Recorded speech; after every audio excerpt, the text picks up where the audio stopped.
Good afternoon, everybody. I'm going to give it another few minutes just to get everybody in. I can see tail enders just logging in right now.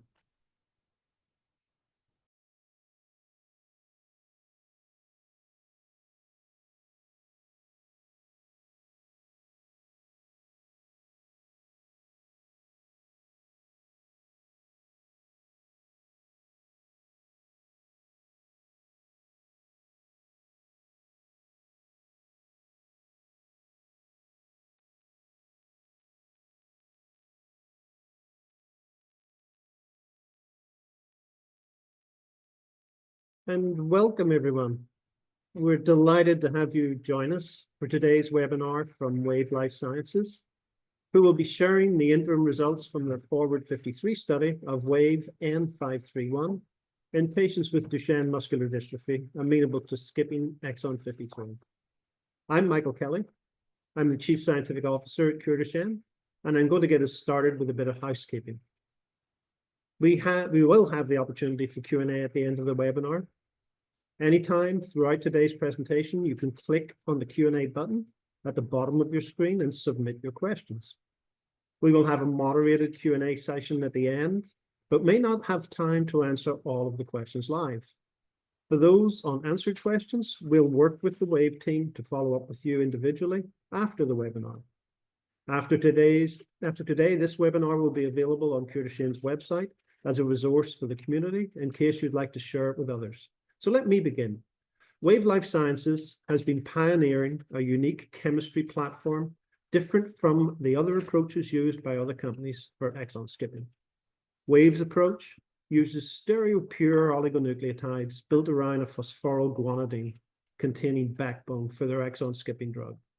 This confers certain advantages, for example, efficiently targeting cardiac, diaphragm, as well as skeletal muscle.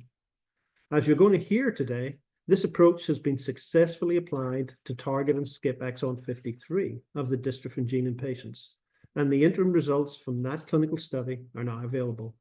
So without further ado, let me hand it over to Anne-Marie Li-Kai-Chung, Wave's Chief Development Officer, to get things started. Anne-Marie? Thanks so much for that great introduction. It's a pleasure to be with you today to talk about N531. And just to make a start, and Mike just referred to it somewhat, we have been on a long journey in DMD. So for more than 10 years, we have been developing therapies in DMD, starting with a molecule called suvodirsen. Unfortunately, our study of suvodirsen showed that that drug was not working, and we had to stop the program, and that was devastating for the patient community. But we regrouped from that and we went on to develop N531. So today I'm really delighted to tell you more about our recent data, and I'd really like to thank the community for their continued support for our studies and for sticking with us on this journey.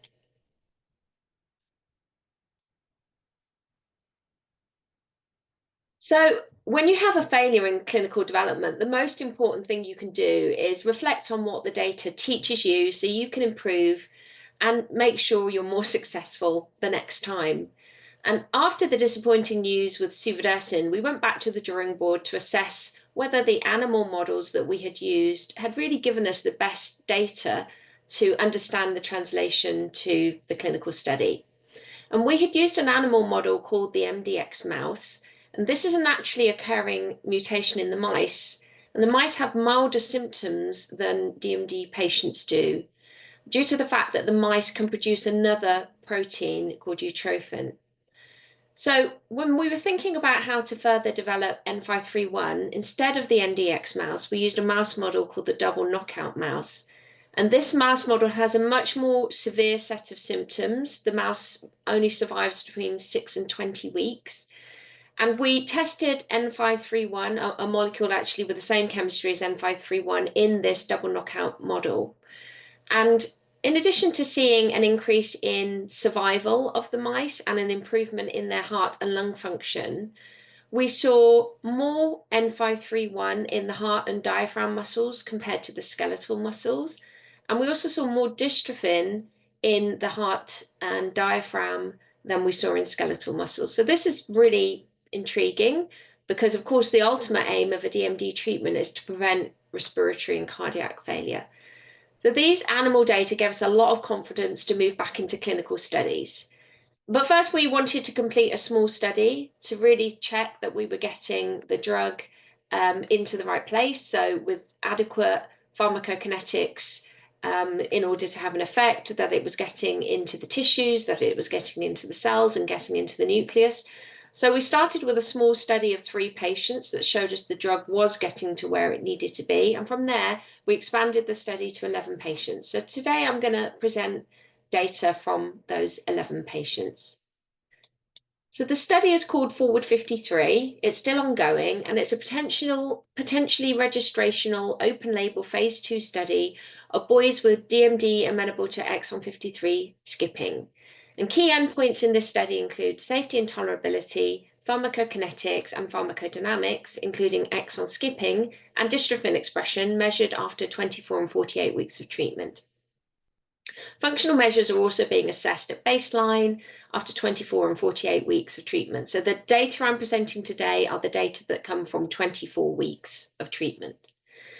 Since DMD progresses somewhat slowly in this population, 6 months of follow-up is not enough time to demonstrate that N531 might slow the disease progression. So the interim analysis really is focused on dystrophin and some other interesting data from the patients that we have studied. So we enrolled 11 boys in the study with ages ranging from 5 to 11 years, and all the boys were on stable steroid regimens. There were 10 ambulatory boys and 1 non-ambulatory boy. We opened the study to both populations. And there were 5 different underlying mutations occurring in the exon 45 to 52 region. The safety and tolerability through 24 weeks of treatment were excellent. All the treatment-related events were mild in intensity. There were no serious adverse events and no discontinuations and no oligonucleotide class effects. So this is a pretty clean profile for an exon skipping therapy, which we believe will be very important for patients and prescribers alike. And of course, we will continue to keep a very close eye on this and report the final data when we get to 48 weeks of treatment. Turning to the results, we observed muscle tissue concentrations of 41,000 nanograms per gram. And this is consistent with our initial experiment, Part A, where we followed 3 boys for 6 weeks. And the tissue half-life is now estimated to be 61 days, and that is supportive of us moving to a monthly dose interval. And we hear consistently from boys with DMD and their families that less frequent dosing is something that they would really appreciate. So this is really positive news for the program. And in this study, we observed a mean of 57% exon skipping, confirming that we have restored the reading frame for dystrophin. So I'm now going to show the dystrophin results for patients across the study at the interim time point of 24 weeks. Of the 11 patients, 1 biopsy was found to be of too low quality to be analysed. So these results are from 10 boys. And across the 10 boys, importantly, we saw highly consistent dystrophin expression, with dystrophin levels reaching up to 14% of normal on muscle content adjusted measurement.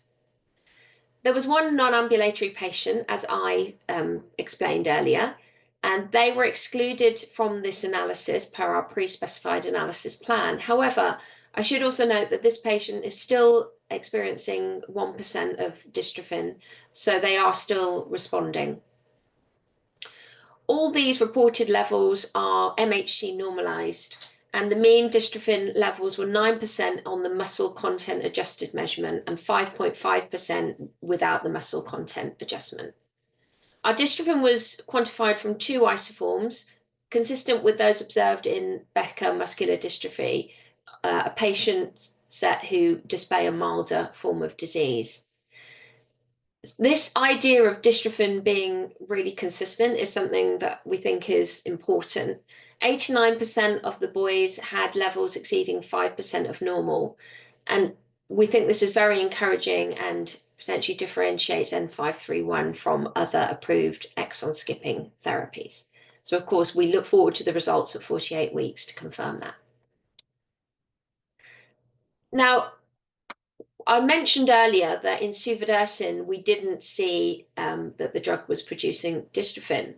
And actually, we also saw that suvodirsen had a very short half-life, and suvodirsen was not getting into the right tissues, not into the cells, and not into the nucleus. So this is something that we paid a lot of attention to when thinking about N531. To achieve exon skipping, the drug needs to access the nuclei. And we have confirmed in these analyses that N531 is present in myofiber nuclei, as shown in red staining on the left of this slide. And we also detected N531 in myogenic stem cells in the majority of boys, as shown in the image on the right. And in this image, PAX7 positive stem cells are shown in brown and N531 is shown in red. So let's just pause briefly to think about why these results are encouraging. In DMD, you need new progenitor cells to create myoblasts. And unfortunately, in DMD, the absence of dystrophin in the muscle stem cells impairs both cell division and creation of new cells. So it diminishes the ability for the muscle to self-renew. And this means that there is not the same regenerative capacity of the muscle.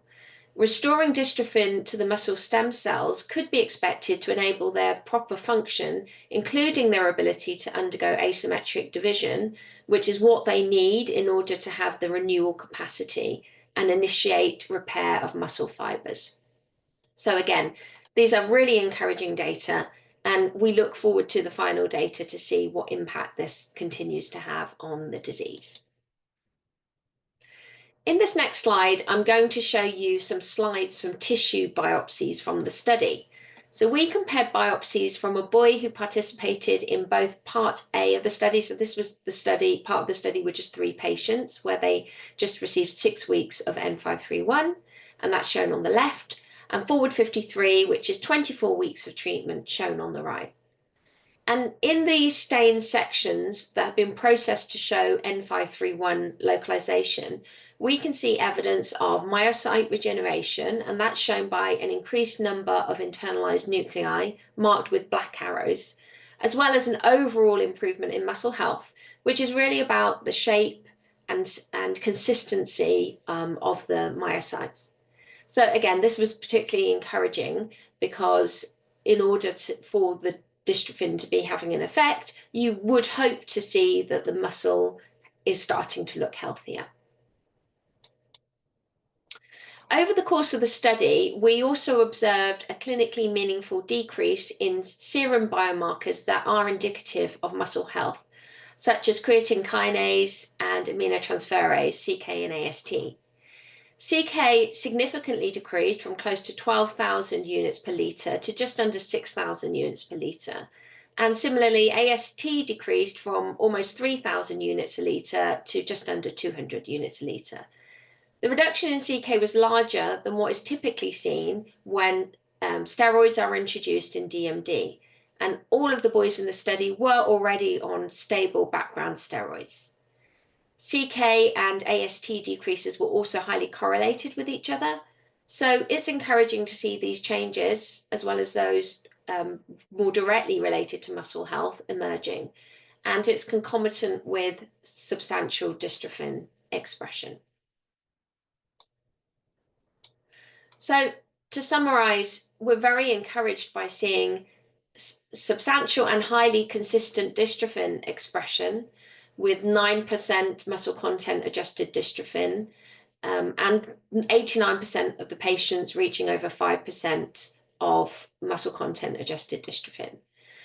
We also were very happy to see that we have really significant drug concentration in tissue and a tissue half-life that means we will be able to move to monthly dosing, and the patients in the study are moving to monthly dosing at present.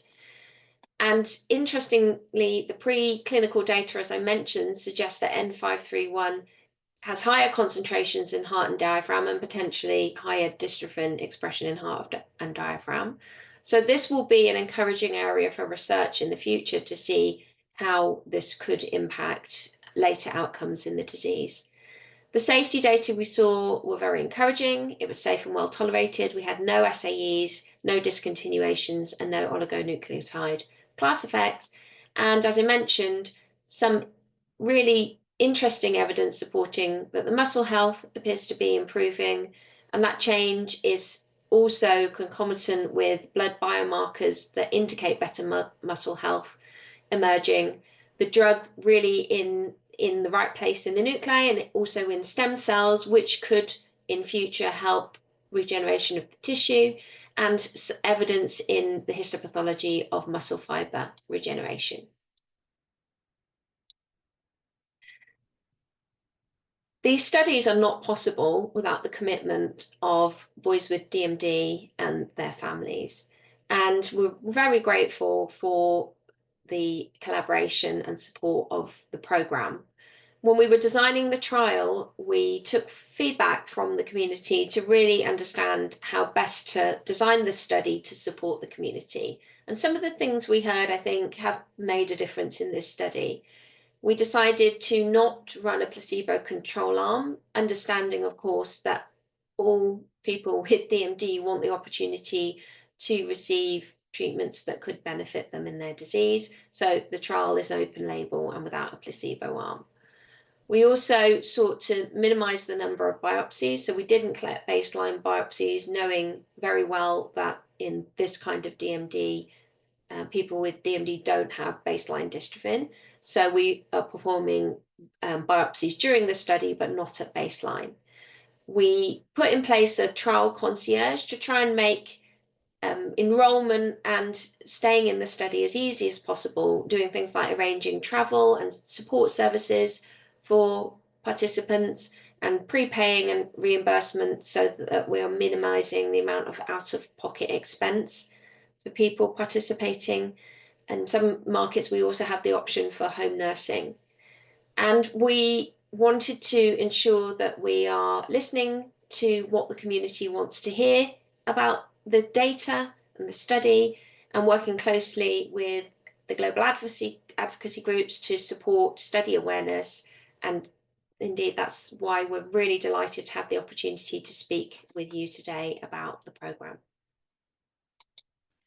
Now, whenever we present on DMD, we hear the really legitimate question about other deletions, people with rare deletions, and we understand that this is really important for the community. And with positive data for N531, we expect also to be continuing in other exons, as you can see here on the right. The establishment of dystrophin protein as a biomarker reasonably likely to predict clinical benefit, that's the regulatory construct which has allowed in the US for drugs like this to come to market more rapidly, is something that would apply to this whole franchise, with a potential for us to address up to 40% of the DMD population. Based on the interim results I've presented today, we're engaging with regulators to discuss the next steps for N531, and of course anticipating the results next year in Q1. So again, I'd like to thank you all again for your attention, and thank the boys and the families, clinicians and study staff who are participating in Forward 53 and have already made such a big commitment to allow us to get to this interim point in the study. The study will complete next year, and we're looking forward to giving you an update when we have those data in hand. I'd be very happy to take any questions you have. Thank you. Anne-Marie, thank you for that. That was quite a tour de force. It was a really nice update, and I just would say congratulations to Wave and the whole team there on making that amount of progress in a short period of time. Thank you. Particularly given the challenges of failed programs earlier. I know that we always learn from failed programs and use that information to try and be successful, but it's great to see that there happened in such a short period of time. So many congratulations there. Thank you so much. Yeah, let me begin. There's a few questions that are on there that I will address. There's a couple of mine, and it's not as much questions for some, but really to underline some of the points that you were making. It's interesting to see that you have muscle concentration of about 6 micromolar and a half-life of over 60 days on a 10 mg per kg dosed every 2 weeks. Like very clearly, you could extend that. You might even extend it beyond once a month dosing. What are your immediate plans to think about that? So definitely we've already moved to monthly dosing, and it might even be possible to go less Mhm. frequent than that. We're going to need to do the next analysis and see how much drug there is available and what the outcomes are for dystrophin, and also looking at the functional outcomes after a year. I think you mentioned at the beginning the stereopure approach and the PN chemistry, which we believe has really improved the availability of the drug in the tissue and the cells, and also the activity of the drug in the splicing. And it's just very encouraging. Knowing already that we can move to monthly, that's going to make a very significant difference to boys with DMD and their families, with the promise to potentially be even less frequent. But even monthly, I think, will be a big step forward for everybody.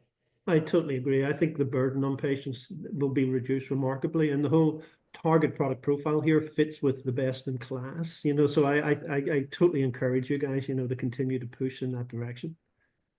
We definitely will. Yeah. My second comment and question, first of all, it really stems from the one non-ambulant individual that you had in the study.